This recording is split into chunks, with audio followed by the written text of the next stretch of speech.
Sand shark, Jimmy said. But we both knew that most sand sharks were small, yellowish in hue, and didn't cruise at sunset on the outer shelf. We stared at the water for a long time, and saw a school of baitfish scatter in panic across the surface. The baitfish seemed to sink like silver coins into the depths.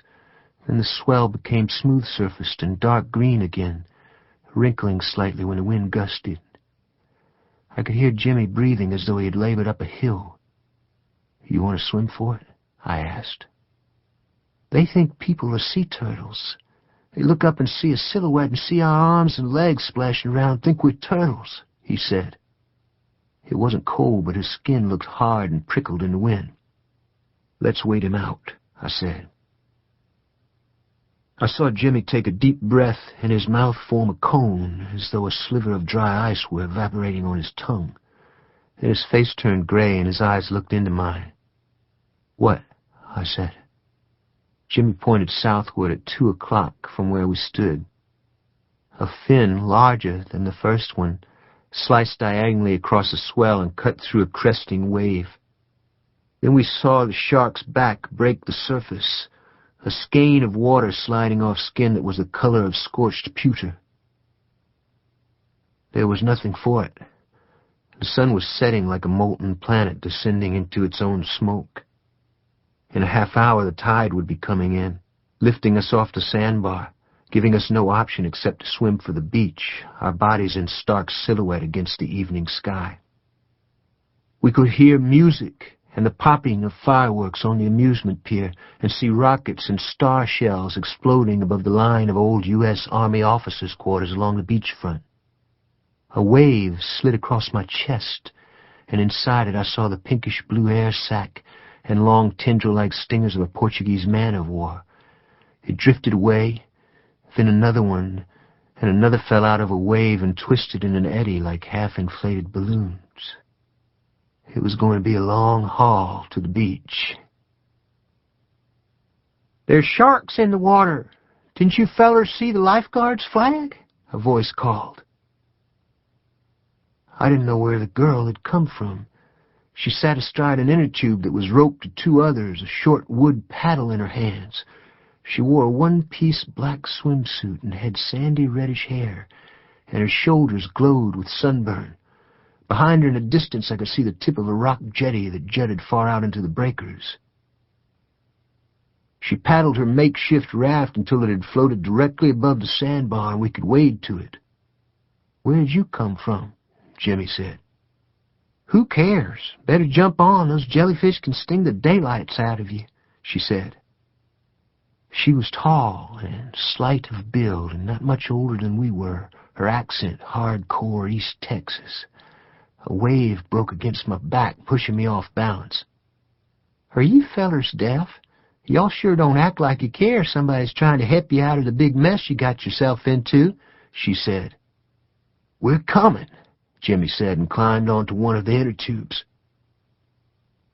Waves knocked us over twice, and it took us almost a half hour to cross the trough between the 3rd and 2nd sandbars.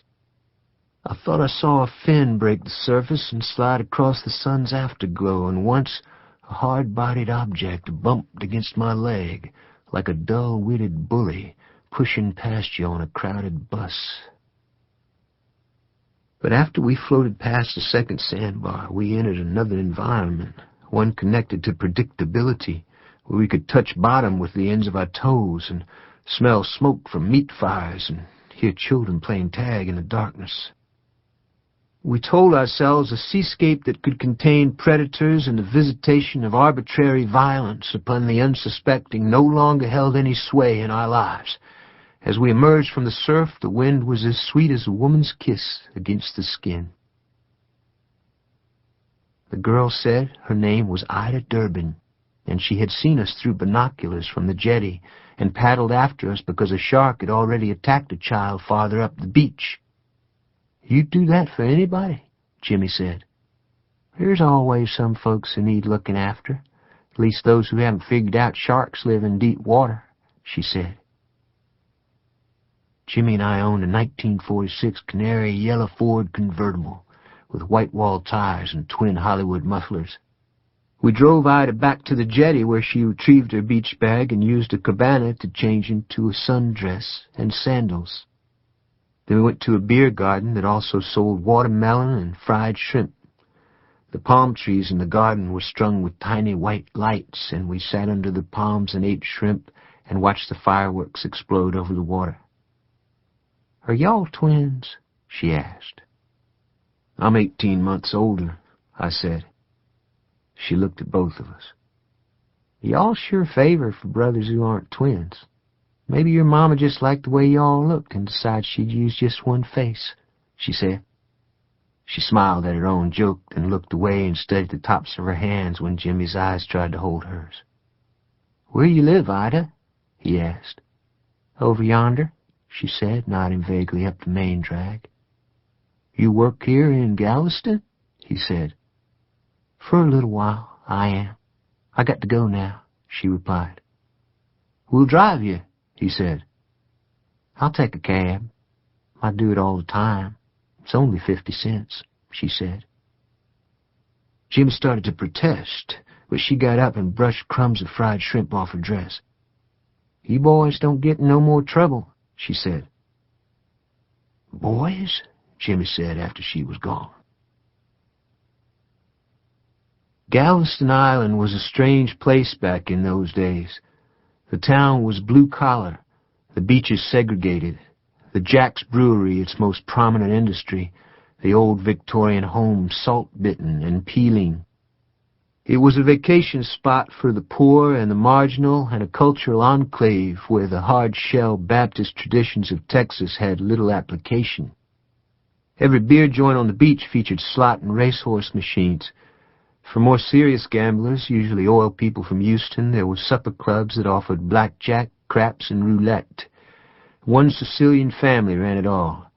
Several of their minions moved out to Vegas in '47 with Benjamin Siegel. One of them, in fact, built the Sands. But nonetheless, there was an air of both trust and innocence about the island. The roller coaster and amusement park had been officially condemned by the Texas Department of Public Safety, the notice of condemnation nailed on a post hard by the ticket booth. But every night during the summer, vacationers packed the open cars that plummeted down warped tracks and around wooden turns whose spars and rusted bolts vibrated like a junkyard. Church-going families filled the bingo parlors and ate boiled crabs that sometimes had black oil inside the shells. At daybreak, huge garbage scows sailed southward for the horizon, gulls creaking overhead, to dump tons of untreated waste that somehow in the mind's eye were refined into inert molecules of harmless matter. But inland from the carnival rides, the fishing jetties, and the beachfront beer joints and seafood restaurants, there was another Galveston, and another industry that made no pretense to innocence. During the next 2 days, we didn't see Ida Durbin on the main drag or on the amusement pier or on any of the jetties, and we had no idea where she lived either. And then on Saturday morning, while we were in a barber shop a block from the beach, we saw her walk past a window, wearing a floppy straw hat and a print dress, with a lavender Mexican frill around the hem, a drawstring bag slung from her shoulder. Jimmy was out the door like a shot.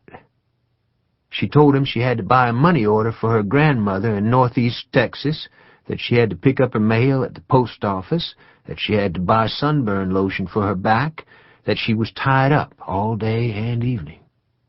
"Tomorrow's Sunday. Everything is closed. What are you doing then?" he said, grinning.